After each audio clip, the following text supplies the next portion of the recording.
Halo, salam dari muka bantal lagi. Sorry ya, lagi bindeng parah karena cuaca di UK lagi sangat ekstrim dinginnya. So, eh, tujuan aku post ini hanya untuk mau clarify ya, lebih kepada clarify sih, supaya postingan-postingan yang lain, tapi bukan disclaimer ya, bukan aku merasa sok paling tahu, tidak. Cuma mengkoreksi dikit-dikit aja orang-orang yang berbicara mengenai pasangan bule yang sering seliweran di timeline aku. Jadi untuk apa namanya klarifikasi aja sih bahwa apa yang mereka katakan itu tidak sepenuhnya akurat gitu loh. Oke, firstly kita ngomongin soal bule itu biasanya maunya sukanya sama cewek-cewek yang berkulit hitam dan juga yang sorry to say tidak cantik, ada yang bilang kayak gitu dan sebagainya, yang biasanya bukan seleranya orang lokal. Alright, bicara soal itu, coba kalian lihat kulit aku. Apakah aku berkulit hitam? Yes, waktu di Bali, karena aku sempat tinggal di Bali selama 5 apa 6 tahun ya. Jadi kulitku memang agak sedikit gelap dan aku sangat menyukai kulit tan aku itu gitu loh. Tapi bukan berarti suami aku memilih aku waktu itu karena kulit aku tan skin. No, gitu loh. Jadi bukan hanya bule saja, lokal bule atau laki-laki dari manapun di seluruh dunia, itu pasti mereka punya selera masing-masing yang pertama. Yang kedua, pasti mereka itu, bahkan kita pun sebagai perempuan akan melihat gitu loh, untuk memilih pasangan itu ada chemistry apa enggak, ya kan? Bukan karena dari soal masalah warna kulit dan lain sebagainya, itu malah jadi jatuhnya ke rasis kalau seperti itu.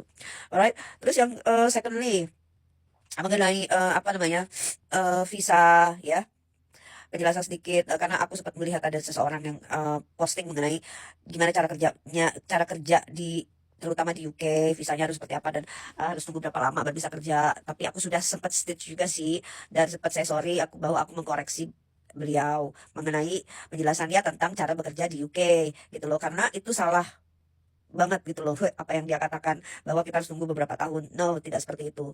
Yang penting untuk visa, selama kita memegang spouse visa, kita nggak perlu tunggu bertahun-tahun untuk bekerja secara legal. Lalu kemudian kalau kita punya work visa juga, kita juga bisa kerja pasti, yang pasti. Terus yang ketiga, kalau kita punya student visa, kita juga bisa part time.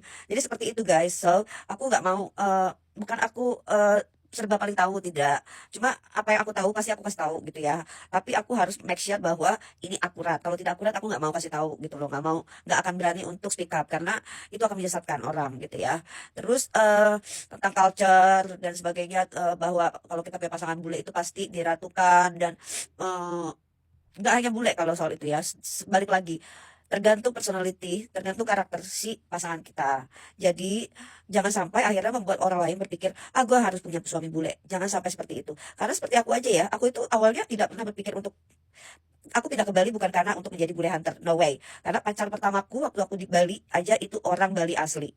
So bukan karena itu gitu ya. Jadi jangan sampai akhirnya orang-orang apa warga-warga Indonesia, netizen Indonesia ada merasa karena postingan-postingan kita yang kayaknya eh berandai-andai ingin punya suami bule karena mendengar dari postingan-postingan kita yang kayaknya wow banget gitu. Tidak gitu loh. Memang kayak contohnya suami aku tidak mengharuskan aku bekerja gitu ya, meratukan gitu. Ada yang seperti itu, ada juga yang tidak. Dan juga bahkan suami aku kadang begitu, kadang juga tidak gitu loh. Kadang romantis, kadang tidak romantis. Jadi tidak sepenuhnya akurat gitu loh. Jadi saran aku bagi teman-teman yang punya pasangan bule gitu ya. Bule itu tidak segala, bukanlah segalanya. Mereka hanya manusia biasa seperti orang laki-laki, orang-orang Indonesia juga atau dari laki-laki dari manapun lah gitu. Jadi jangan terlalu diagung-agungkan dan kalau bisa kita posting-posting hal-hal yang bersifat akurat supaya tidak menyesatkan orang lain. Bukan hanya tentang bicara tentang bule aja ya, tentang apapun itu gitu loh. Supaya netizen juga yang tidak tahu menjadi tahu, tapi ini beritanya akurat gitu loh. Jadi jangan sampai mereka tahu yang tidak akurat gitu, kasihan gitu kan. Hanya itu aja sih pagi-pagi ini aku mau ngomong, dan buat dan ada juga yang bilang orang-orang Indonesia yang sudah tinggal di luar negeri itu katanya sombong-sombong dan sebagainya. Enggak, itu tidak sama sekali. Karena aku mengalami pengalamanku sendiri, apa yang aku alami itu tidak sama sekali. Itu mungkin semua tergantung daripada diri kita sendiri ya. Karena aku setiap ketemu orang Indo, bahkan kalau aku salah, misalnya, aku tetap bertanya gitu loh. Kalau aku lihat orang Asian, aku tanya, are you from Indonesia gitu, karena mukanya terlihat seperti Indonesia. Misalnya dia bukan Indonesia, dia ternyata Thailand. But it's okay gitu loh. Artinya dan begitu juga orang-orang yang ketemu aku pasti mereka bertanya gitu loh. Jadi nggak juga orang-orang yang istri si bule yang udah tinggal di luar negeri itu sombong-sombong, aku tidak mau tegur sapa. Enggak sama sekali, karena di komunitas aku yang aku punya, teman-teman aku yang bahkan aku belum pernah ketemu, mereka baiknya super super duper baik. Bahkan caringnya luar biasa gitu loh. Jadi kita merasa kita teman tapi kita seperti keluarga karena kita sama-sama merantau. Jadi ada baiknya budaya itu kita lestarikan ya guys, untuk para istri bule yang berada di luar negeri dimanapun kalian berada gitu ya. Tolong di budaya ini dilestarikan, kita tetap menjadi diri kita sendiri, jangan berubah walaupun kita punya pasangan bule tinggal di luar negeri. Semua itu sama aja. Itulah hidup, that's life gitu loh. Jangan berubah karakter kita atau personality kita. Oke? Salam dari muka bantal. So have a nice day everyone. Bye.